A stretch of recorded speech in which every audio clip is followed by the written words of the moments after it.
Bonsoir mes chères sorcières, je suis Sorcelle et vous êtes dans ma casa. Ce soir, nous allons discuter du quartz clair.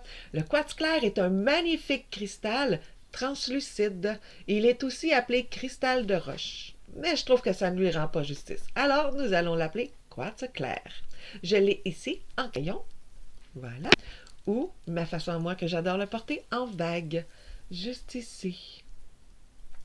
Car selon moi, le quartz clair, c'est un révélateur de vérité. Et je considère qu'il n'y a rien de mieux que de tournicoter une bague pendant qu'on te raconte des bobos bars. Donc, le quartz clair.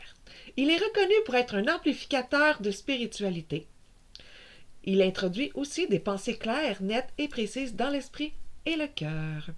Au niveau des bienfaits pour l'esprit, il apporte la clarté d'esprit, la communication avec les guides, amplifie les aptitudes paranormales et favorise la vérité.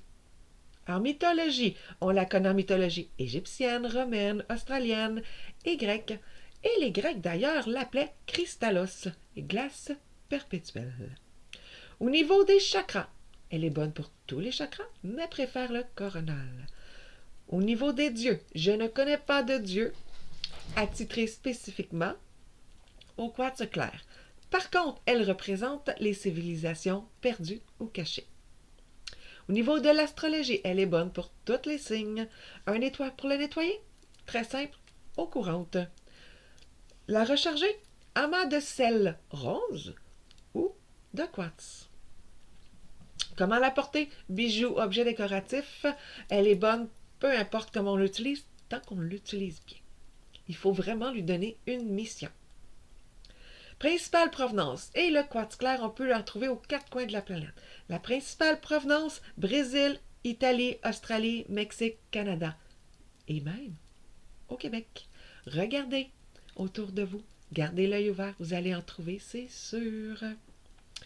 Donc, aujourd'hui, je vous ai parlé du quartz clair, cette magnifique pierre qui est parfois boudée car on la trouve trop souvent sur le marché. Mais le problème, c'est qu'on ne sait pas bien l'utiliser. Alors, apprenez à bien l'utiliser.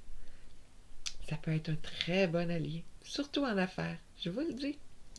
Donc, sur ça, je vous demanderai de liker, de partager cette vidéo et on se donne rendez-vous la semaine prochaine, même jour, même heure. Au revoir.